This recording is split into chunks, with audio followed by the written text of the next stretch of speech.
Hello दोस्तों, स्वागत है आप सभी का हमारा अपना प्यारा सा यूट्यूब चैनल लीगर क्लास। तो दोस्तों आज की क्लास में बिहार पुलिस भर्ती 2025 के लिए जीके जीएस का प्रैक्टिस सेट शुरू किए हैं। याद रखिएगा, ये आज की क्लास में प्रैक्टिस सेट नंबर 4 करेंगे। ठीक है, इससे पहले 1 से लेकर 3 तक का प्रैक्टिस सेट शुरू कवर कर लिया गया है। अगर आप लोग नहीं देखें तो उसका लिंक डिस्क्रिप्शन बॉक्स में दे दिया जाएगा, जाकर देख लीजिएगा। ठीक है, और याद रखिएगा प्रत्येक प्रैक्टिस सेट में बाबू याद रखना 35 प्रश्न है। ठीक है, प्रत्येक प्रैक्टिस सेट में कितना प्रश्न है तो हमेशा रखना 35 प्रश्न है। ठीक है, और याद रखिएगा ये सब प्रश्न बाबू याद रखना बिहार पुलिस के लिए अति महत्वपूर्ण साबित होगा। ठीक है, बिहार पुलिस के लिए नहीं बल्कि बिहार के सभी एग्जामों के लिए, जैसे बिहार दरोगा होगा, बीपीएससी हो गया, सभी एग्जामों के लिए अति महत्वपूर्ण साबित होगा। ठीक है, तो चलिए बिना देरी किए क्लास को शुरू करते हैं। इससे पहले क्लास पर नए हैं तो क्लास को लाइक कर दीजिएगा और चैनल को सब्सक्राइब जरूर कीजिएगा। ठीक है, तो चलिए क्लास फर्स्ट क्वेश्चन पे चलते हैं। फर्स्ट क्वेश्चन क्या करा, चलो फर्स्ट क्वेश्चन के जवाब देने का प्रयास कीजिएगा। फर्स्ट क्वेश्चन क्या करा है, कैप्सूल का आवरण बना होता है, बताइएगा कैप्सूल का आवरण किससे बना होता है, तो सभी लोग बताने का प्रयास कीजिएगा। इसका करेक्ट आंसर क्या होगा, जो कैप्सूल का आवरण किससे बना होता है, तो याद रखिएगा इसका करेक्ट आंसर हो जाएगा ऑप्शन नंबर डी बाबू। ठीक है, स्टार्च का बना होता है। ठीक है, एग्जाम में पूछा जाए कैप्सूल का आवरण किससे बना होता है तो हमेशा रखना स्टार्च का बना होता है। ठीक है, ऑप्शन नंबर डी क्या हो जाएगा, करेक्ट आंसर हो जाएगा।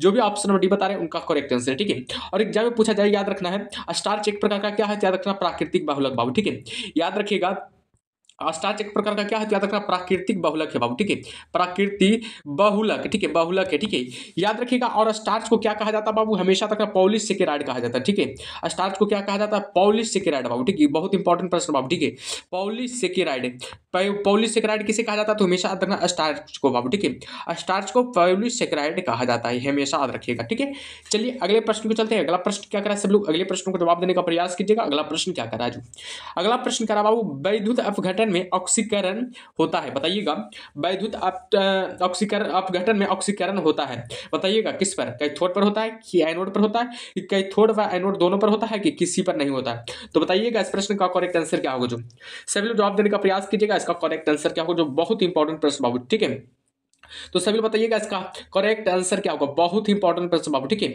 याद रखिएगा इसका करेक्ट आंसर हो जाएगा एनोड पर बाबू। ठीक है, याद रखना एनोड पर होता है। हमेशा एग्जाम में पूछा जाए कि वैद्युत अपघटन में ऑक्सीकरण होता है, किस पर होता है तो हमेशा याद रखना एनोड पर होता है। ठीक है, किस पर होता है तो हमेशा याद रखना बाबू एनोड पर होता है। ठीक है, याद रखिएगा आपका एनोड का आयन कैसा होता है तो याद रखना धन आयन बाबू। ठीक है, एनोड का कैसा आयन होता है तो याद रखना धन आयन। ठीक है, धन आयन होता है। ठीक है, धन आयन होता है। ठीक है, कैथोड कैसा आयन होता है तो हमेशा याद रखना ऋण आयन होता है। ठीक है, ऋण आयन होता है, ऋण आयन होता है, याद रखना ऋण आयन होता है।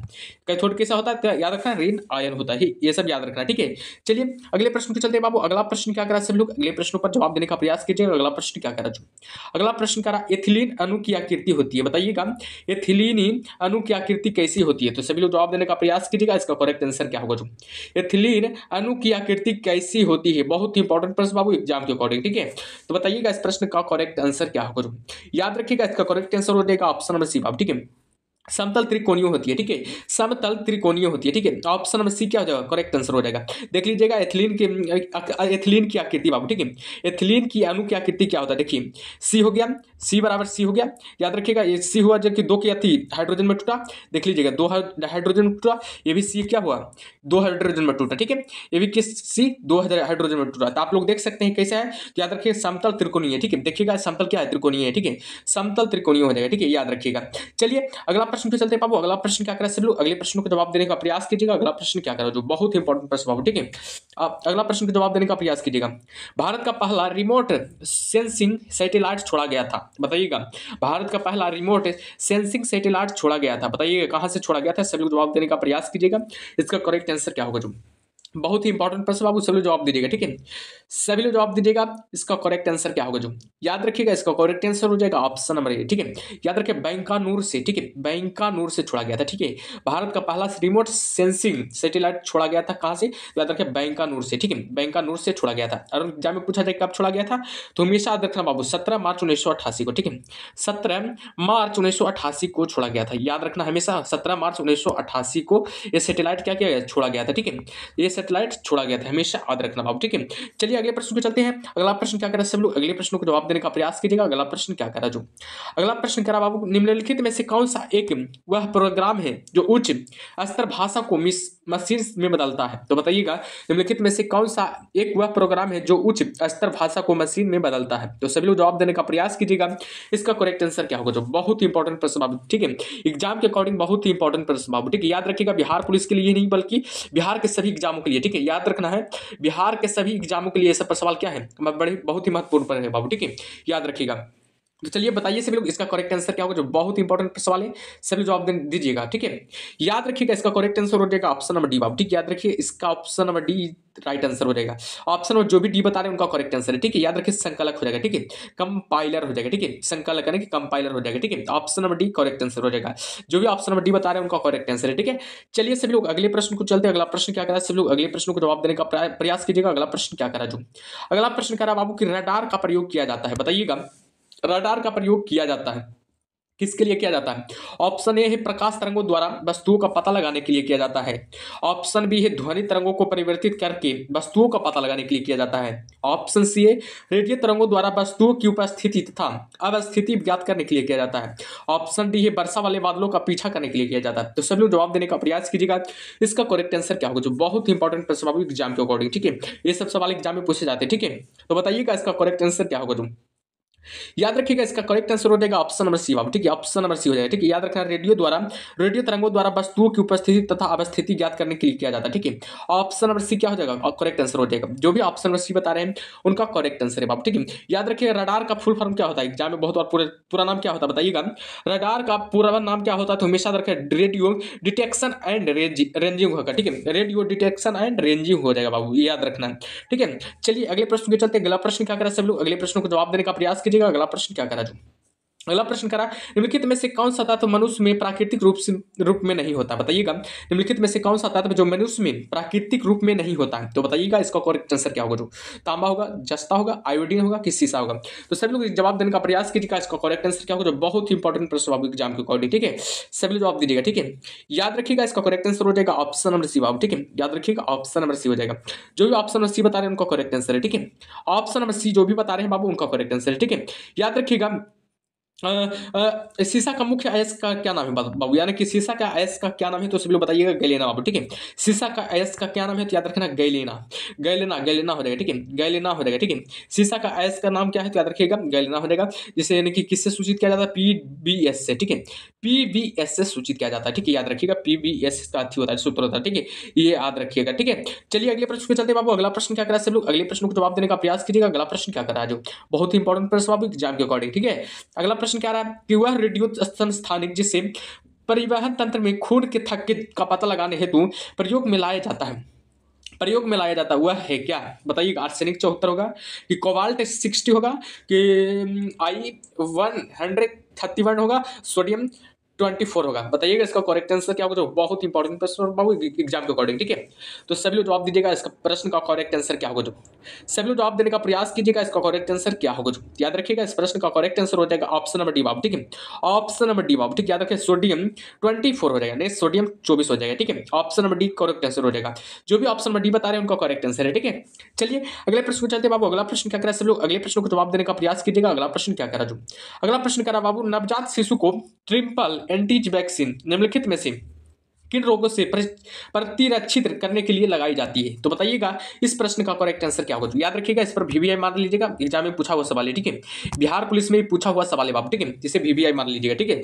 तो चलिए बताइए इस प्रश्न का करेक्ट आंसर क्या होगा? जो सभी जवाब देने का प्रयास कीजिएगा। इस प्रश्न का करेक्ट आंसर क्या होगा? जो बहुत ही इंपॉर्टेंट प्रश्न बाबू, ठीक है, याद रखिएगा इसका करेक्ट आंसर हो जाएगा ऑप्शन नंबर बी, ठीक है, याद रखिएगा ऑप्शन नंबर बी हो जाएगा। कुकुर खांसी हो जाएगा, टिटनेस हो जाएगा और डिप्थीरिया हो जाएगा, ठीक है, कुकुर खांसी हो जाएगा और टिटनेस हो जाएगा और डिप्थीरिया हो जाएगा, याद रखना, ठीक है।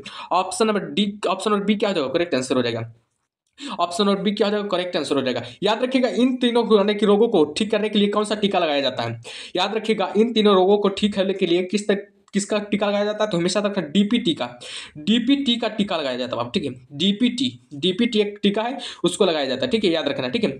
DPT का मतलब क्या होता है? पूरा नाम क्या होता है? डिप्थीरिया हो गया, परटुसिस हो गया, टेटनेस हो जाएगा, ठीक है, डिप्थीरिया हो जाएगा, परटुसिस हो जाएगा, टेटनेस हो जाएगा, ठीक है, याद रखिएगा इसका फुल फॉर्म हो जाएगा, ठीक है। चलिए अगले प्रश्न को चलते हैं। अगला प्रश्न क्या करा सब लोग? अगले प्रश्न को जवाब देने का प्रयास कीजिएगा। अगला प्रश्न क्या करा? जो गहरे समुद्र में गोताखोर निम्न में से किस एक गैस मिश्रण का उपयोग करते हैं? बताइए, गहरे समुद्र के गोताखोर निम्न में से किस एक गैस मिश्रण का उपयोग करते हैं? तो बताइएगा इस प्रश्न का करेक्ट आंसर क्या होगा, जो बहुत ही इंपॉर्टेंट प्रश्न बाबू एग्जाम के अकॉर्डिंग, ठीक है। तो सभी लोग बताइएगा इस प्रश्न का करेक्ट आंसर क्या होगा, जो याद रखिएगा इस प्रश्न का करेक्ट आंसर हो जाएगा ऑप्शन नंबर ए, ठीक है, हीलियम ऑक्सीजन का मिश्रण का, ठीक है, हीलियम और ऑक्सीजन के मिश्रण का प्रयोग करते हैं, ठीक है। ऑप्शन नंबर ए क्या हो जाएगा, करेक्ट आंसर हो जाएगा। जो भी ऑप्शन नंबर ए बता रहे हैं बाबू उनका करेक्ट आंसर है, ठीक है। जो भी ऑप्शन नंबर ए बता रहे हैं उनको करेक्ट आंसर है, ठीक है। चलिए सभी लोग अगले प्रश्न को जवाब देने का प्रयास कीजिएगा। अगला प्रश्न क्या करा, जो अगला प्रश्न करा बाबू कि खानों में विस्फोट का सबसे महत्वपूर्ण कारण क्या है? बताइएगा खानों में विस्फोट का सबसे महत्वपूर्ण कारण क्या है? सभी लोग जवाब देने का प्रयास कीजिएगा। इस प्रश्न का करेक्ट आंसर क्या होगा, खानों में विस्फोट का सबसे महत्वपूर्ण कारण क्या है? सभी लोग जवाब दीजिएगा इस प्रश्न का करेक्ट आंसर क्या होगा, जो सभी लोग बताइएगा, ठीक है। याद रखिएगा इस प्रश्न का करेक्ट आंसर हो जाएगा मीथेन का हवा से मिलना, मीथेन का हवा से मिलना हो जाएगा, ठीक है। ऑप्शन नंबर सी क्या हो जाएगा, करेक्ट आंसर हो जाएगा। जो भी ऑप्शन नंबर सी बता रहे हैं उनका करेक्ट आंसर है जी, जो भी सी बता रहे हैं उनका करेक्ट आंसर हो गया, ठीक है। चलिए याद रखिएगा एक थोड़ा मीथेन गैस के बारे में जान लीजिएगा, ठीक है। मीथेन गैस का नाम क्या है, तो याद रखिएगा मार्स गैस भी कहा जाता है, ठीक है, मार्स गैस। मीथेन गैस को क्या कहा जाता है, मार्स गैस भी कहा जाता है, ठीक है। याद रखिएगा मीथेन गैस को मार्स गैस भी कहा जाता है। और याद रखिएगा इसका सूत्र क्या होता है, मार्स गैस का सूत्र क्या होता है, CH4 होता है, ठीक है, CH4 होता है। मार्स गैस का सूत्र क्या होता है, तो हमेशा रखना CH4 होता है, ठीक है, याद रखिएगा। चलिए अगले प्रश्न को चलते हैं बाबू। अगला प्रश्न क्या करा, सब लोग अगले प्रश्न को जवाब देने का प्रयास कीजिएगा। अगला प्रश्न क्या करा, जो अगला प्रश्न कह रहा है कि भारतहीनता में जल को किस विधि द्वारा गर्म किया जाता है? भारतहीनता में जल को किस विधि द्वारा गर्म किया जाता है? तो सभी लोग इस प्रश्न को जवाब देने का प्रयास कीजिएगा। इसका करेक्ट आंसर क्या होगा, एग्जाम के अकॉर्डिंग बहुत ही इंपॉर्टेंट सवाल है बाबू, तो जवाब दीजिएगा इस प्रश्न का करेक्ट आंसर क्या होगा, ठीक है। चलिए बताइए इसका करेक्ट आंसर क्या होगा, जो विकिरण होगा कि चालन होगा कि संवहन होगा कि सभी विधियों द्वारा? तो सभी लोग बताइएगा इस प्रश्न का करेक्ट आंसर क्या होगा, जो याद रखिएगा विकिरण हो जाएगा बाबू, ठीक है। याद रखिएगा विकिरण हो जाएगा, विकिरण विधि द्वारा गर्म किया जाता है, ठीक है। याद रखना है किस विधि द्वारा गर्म किया जाता है, तो याद रखना विकिरण विधि द्वारा गर्म किया जाता है, ठीक है। तो ऑप्शन नंबर 1 क्या हो जाएगा, करेक्ट आंसर हो जाएगा। तो ऑप्शन नंबर ए जो भी बता रहे हैं बाबू उनका करेक्ट आंसर है, ठीक है। चलिए अगले प्रश्न को चलते हैं बाबू। अगला प्रश्न क्या करा, सब लोग अगले प्रश्न को जवाब देने का प्रयास कीजिएगा। अगला प्रश्न क्या करा, अगला प्रश्न करा बाबू, जब आंखों में धूल जाती है तो उसका कौन सा अंग सूज जाता है और गुलाबी हो जाता है? VVI प्रश्न बाबू, इसे जरूर नोट पॉइंट कीजिएगा, ठीक है। VVI प्रश्न है, जरूर नोट पॉइंट कीजिएगा, ठीक है। क्या करा है, जब आंखों में धूल जाती है तो उसका कौन सा अंग सूझ जाता है और गुलाबी हो जाता है? तो सभी लोग बताइएगा इस प्रश्न का करेक्ट आंसर क्या होगा, सभी लोग जवाब देने का प्रयास कीजिएगा। इसका करेक्ट आंसर क्या होगा, जो बहुत ही इंपॉर्टेंट प्रश्न बाबू, ठीक है, जवाब दीजिएगा, ठीक है। चलिए बताइएगा इसका करेक्ट आंसर क्या होगा, जो याद रखिएगा इसका करेक्ट आंसर हो जाएगा ऑप्शन नंबर सी, ठीक है, नेत्र श्लेष्मा हो जाएगा, ठीक है, जिसको इंग्लिश में क्या कहा जाता है, कंजक्टाइवा कहा जाता है, ठीक है। ऑप्शन नंबर सी क्या हो जाएगा, करेक्ट आंसर हो जाएगा नेत्र श्लेष्मा हो जाएगा, ठीक है, कंजक्टाइवा हो जाएगा। जो भी लगा रहे हैं ऑप्शन नंबर सी बता रहे हैं बाबू उनका करेक्ट आंसर है, ठीक है। जो भी ऑप्शन नंबर सी बता रहे हैं बाबू उनका करेक्ट आंसर है, ठीक है। चलिए सभी लोग अगले प्रश्न को जवाब देने का प्रयास कीजिएगा। अगला प्रश्न क्या करा, सभी जवाब दीजिएगा। निम्नलिखित में से कौन सा मानव शरीर को संक्रमण के विरुद्ध संघर्ष करने की में सहायता करते हैं? बताइएगा निम्नलिखित में से कौन सा मानव शरीर को संक्रमण के विरुद्ध संघर्ष करने में सहायता करते हैं? तो बताइएगा हार्मोन्स होगा कि किण्वक होगा कि श्वेत रुधिर होगा कि लाल रुधिर होगा?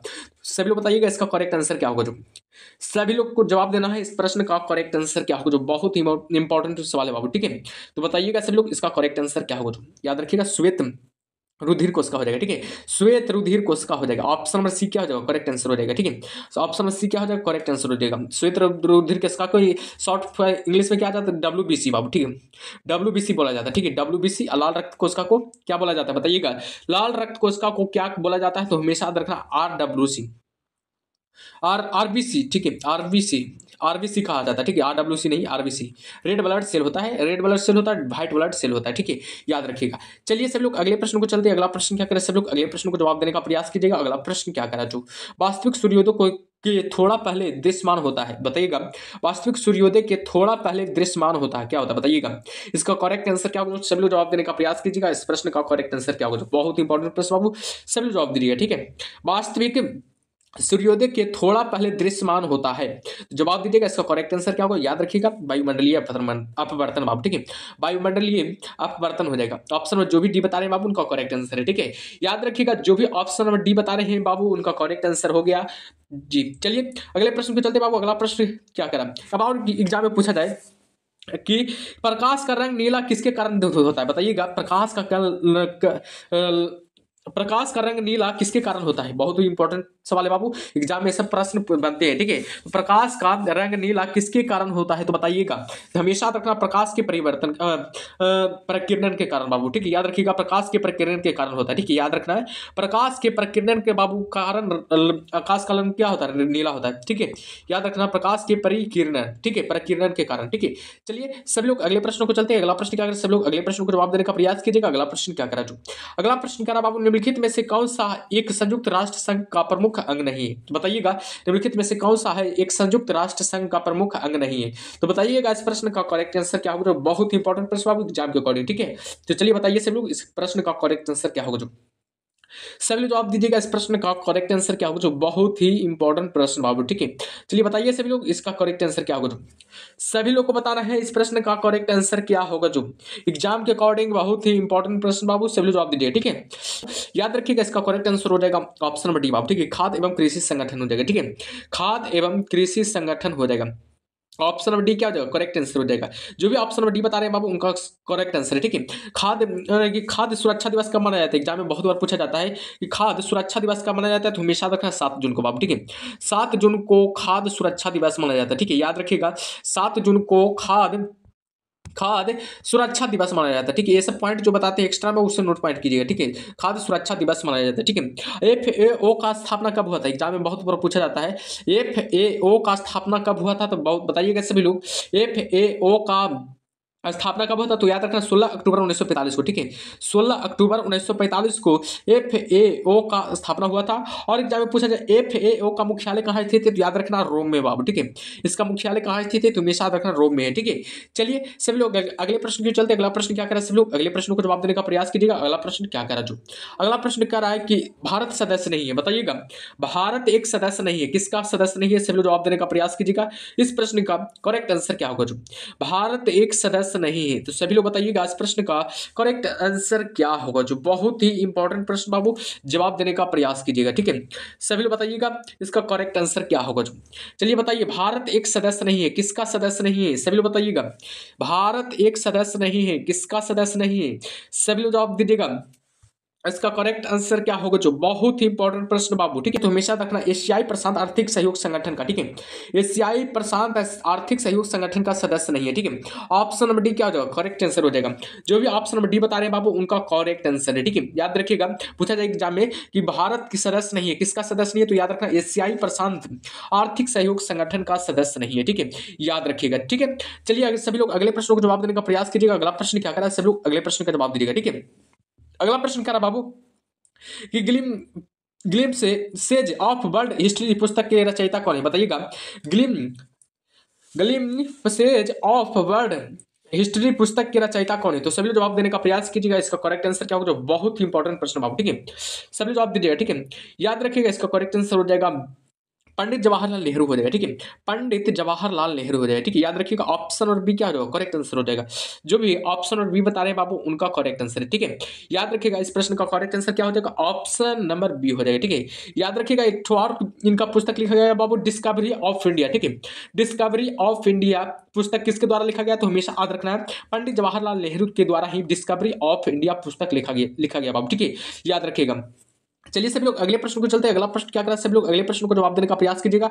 अगला प्रश्न क्या करा, जो ISRO का पूर्ण रूप क्या है, यानी इसरो का पूर्ण रूप क्या है, तो सभी लोग बताइएगा इसका करेक्ट आंसर क्या होगा। जो क्या पूछ रहा, इसरो का पूर्ण यानी कि इसरो का फुल फॉर्म क्या होता है, सभी लोग बताइएगा इसरो का फुल फॉर्म क्या होता है। जो सभी लोग को बताना है इस प्रश्न का करेक्ट आंसर क्या होगा। जो याद रखिएगा इस प्रश्न का करेक्ट आंसर हो जाएगा बाबू ऑप्शन नंबर बी। ठीक है, इंडियन स्पेस रिसर्च ऑर्गेनाइजेशन हो जाएगा। ठीक है, ऑर्गेनाइजेशन हो जाएगा। ठीक है, ऑप्शन नंबर बी क्या जो करेक्ट आंसर हो जाएगा। पहले ये बताइएगा इसरो से सवाल बहुत बार एग्जाम में बनता है बाबू, जो बताइएगा इसरो का स्थापना कब हुआ था, इसरो का स्थापना कब हुआ था, एग्जाम में बहुत बार सवाल बनता है। याद रखना 15 अगस्त 1969 को। ठीक है, 15 अगस्त 1969 को इसरो का क्या होता स्थापना हुआ था। ठीक है, याद रखिएगा 15 अगस्त 1969 को इसरो के क्या होता स्थापना हुआ था बाबू। ठीक है, और पूछा जाए अंतरिक्ष विभाग का स्थापना कब हुआ था, अंतरिक्ष विभाग का स्थापना कब हुआ था, याद रखना 1972 में बाबू। ठीक है, 1972 में अंतरिक्ष विभाग का स्थापना हुआ था। ठीक है, और पूछा जाए अंतरिक्ष आयोग का स्थापना कब हुआ था, तो हमेशा रखना 1972 में ही अंतरिक्ष आयोग का भी स्थापना हुआ था। ठीक है, याद रखिएगा 1969 में ही 1972 में ही अंतरिक्ष आयोग की स्थापना भी हुआ था बाबू, ठीक है, याद रखिएगा। चलिए अगले प्रश्न के चलते बाबू, अगला प्रश्न क्या कह रहा है, सब लोग अगले प्रश्न को जवाब देने का प्रयास कीजिएगा। अगला प्रश्न क्या कह रहा है, जो अगला प्रश्न कह रहा है बाबू कि विश्व खाद्य दिवस प्रतिवर्ष किस तारीख को मनाया जाता है? पीछे वाले सवाल बताए हैं, बताएं तो चलिए बताइए सब लोग, विश्व खाद्य दिवस प्रतिवर्ष किस तारीख को मनाया जाता है, सब लोग बताइएगा। इस प्रश्न का करेक्ट आंसर क्या होगा, जो बहुत ही इंपॉर्टेंट प्रश्न बाबू, सब जवाब दीजिए, ठीक है। विश्व खाद्य दिवस कब मनाया जाता है, तो हमेशा रखना 16 अक्टूबर को, ठीक है। 16 अक्टूबर को विश्व खाद्य दिवस मनाया जाता है, ठीक है। ऑप्शन नंबर ए क्या हो जाएगा, करेक्ट आंसर हो जाएगा। जो भी ऑप्शन नंबर ए बता रहे हैं बाबू उनका करेक्ट आंसर हो जाएगा, ठीक है। याद रखिएगा, जो भी ऑप्शन नंबर ए बता रहे हैं बाबू उनका करेक्ट आंसर है, ठीक है। और 16 अक्टूबर का और कौन सा दिवस मनाया जाता है, तो हमेशा रखना विश्व एलर्जी जागरूकता दिवस, ठीक है। विश्व एलर्जी जागरूकता दिवस, ठीक है, याद रखना है विश्व एलर्जी जागरूकता दिवस बाबू, ठीक है। विश्व एलर्जी जागरूकता दिवस कब मनाया जाता है, तो हमेशा रखना 16 अक्टूबर को ही विश्व एलर्जी जागरूकता दिवस माना जाता है बाबू, ठीक है। और 16 नवंबर की बात पूछा जाए तो कौन सा दिवस माना जाता है, बताइएगा। 16 नवंबर को कौन सा दिवस माना जाता है, तो हमेशा अंतरराष्ट्रीय दिवस बाबू, ठीक है। अंतरराष्ट्रीय दिवस बाबू, ठीक है, याद रखिएगा। अंतरराष्ट्रीय दिवस कब माना जाता है, तो याद रखना 16 नवंबर को, ठीक है। 16 नवंबर को अंतरराष्ट्रीय दिवस माना जाता है, ठीक है। चलिए सभी लोग अगले प्रश्न क्यों चलते हैं। अगला प्रश्न क्या कर रहे हैं, सभी लोग अगले प्रश्न को जवाब देने का प्रयास कीजिएगा। अगला प्रश्न क्या रहा है, भारत ने सर्वप्रथम ओलंपिक का हॉकी खेलों में भाग किस वर्ष लिया था, बताइएगा। भारत ने सर्वप्रथम ओलंपिक का हॉकी खेलों में भाग किस वर्ष लिया था, तो सभी लोग बताइएगा। इस प्रश्न का करेक्ट आंसर क्या होगा, जो सभी लोग जवाब दीजिएगा। सभी लोग जवाब दीजिए, इस प्रश्न का करेक्ट आंसर क्या होगा, जो सभी लोग जवाब देना है। याद रखिएगा, इसका करेक्ट आंसर हो जाएगा ऑप्शन नंबर सी बाबू, ठीक है। 1928 में एम स्टर्ड ओलंपिक में, ठीक है। 1928 में एम स्टर्ड ओलंपिक बाबू, ठीक है। ऑप्शन नंबर सी क्या हो जाएगा, करेक्ट आंसर हो जाएगा। जो भी ऑप्शन नंबर सी बता रहे हैं बाबू उनका करेक्ट आंसर है, ठीक है। चलिए सभी लोग, और पूछा जाए भारत का राष्ट्रीय खेल क्या है, बताइएगा। भारत का राष्ट्रीय खेल क्या है, एग्जाम में बहुत बार पूछा जाता है भारत का राष्ट्रीय खेल क्या है, सभी लोग बताइएगा। तो भारत का राष्ट्रीय खेल कौन है, तो याद रखिएगा हॉकी बाबू, ठीक है। हॉकी भारत का राष्ट्रीय खेल है बाबू, ठीक है। हॉकी भारत का राष्ट्रीय खेल माना जाता है, तो हमेशा याद रखना, ठीक है। चलिए सभी लोग अगले प्रश्न पे चलते हैं। अगला प्रश्न क्या करा, सभी लोग अगले प्रश्न को जवाब देने का प्रयास कीजिएगा। निम्नलिखित में से कौन सा पुरस्कार केवल साहित्य से संबंधित है, तो बताइएगा। निम्नलिखित में से कौन सा पुरस्कार है जो केवल साहित्य से संबंधित है, तो बताइएगा। इस प्रश्न का करेक्ट आंसर क्या होगा, जो सभी लोग को जवाब देना है। इस प्रश्न का करेक्ट आंसर क्या होगा, जो बहुत ही इंपॉर्टेंट प्रश्न बाबू, ठीक है। सभी लोग बताइएगा, निम्नलिखित में से कौन सा पुरस्कार है जो केवल साहित्य से संबंधित है, तो हमेशा याद रखना इसका करेक्ट आंसर क्या होगा, ज्ञानपीठ पुरस्कार हो जाएगा, ठीक है। ज्ञानपीठ पुरस्कार हो जाएगा, जो कि किससे संबंधित है, तो हमेशा याद रखना किससे संबंधित है, तो हमेशा याद रखना साहित्य से संबंधित है, ठीक है। ऑप्शन नंबर डी क्या हो जाएगा, करेक्ट आंसर हो जाएगा। ज्ञान पीठ पुरस्कार कब दिया गया था, तो हमेशा याद रखना 1965 में बाबू, सबसे पहली बार कब दिया गया था, तो याद रखना 1965 में, ठीक है। 1965 में ज्ञानपीठ पुरस्कार दिया गया था, ठीक है, याद रखना है, ये याद रखना है, ठीक है। हमेशा याद रखना बाबू। भारत रत्न कब दिया गया जाता था, तो हमेशा याद रखना, यानी शुरुआत कब हुआ था, 1954 में, ठीक है। 1954 में भारत रत्न बाबू, ठीक है, याद रखना शुरुआत हुआ था। चलिए अगले प्रश्न के चलते बाबू, अगला प्रश्न क्या करा, सब लोग अगले प्रश्न को जवाब देने का प्रयास कीजिएगा। अगला प्रश्न क्या करा, जो भारत में सूफी संप्रदाय का संस्थापक किसे माना जाता है, बताइएगा। भारत में सूफी संप्रदाय का संस्थापक किसे माना जाता है, सभी लोग बताइएगा। इस प्रश्न का करेक्ट आंसर क्या होगा, इस ये प्रश्न आप लोगों के लिए छोड़ देते हैं, ठीक है। आप लोग क्या कीजिएगा, कमेंट बॉक्स में जवाब दे दीजिएगा, ठीक है। कमेंट बॉक्स में आप लोग क्या कीजिएगा, जवाब दे दीजिएगा, ठीक है। आप लोग के लिए छोड़ दिए, ठीक है, ये प्रश्न आप लोग के लिए छोड़ दिए, ठीक है। तो चलिए अगले प्रैक्टिस सेट में मिलते हैं, तब तक के लिए ओके बाय।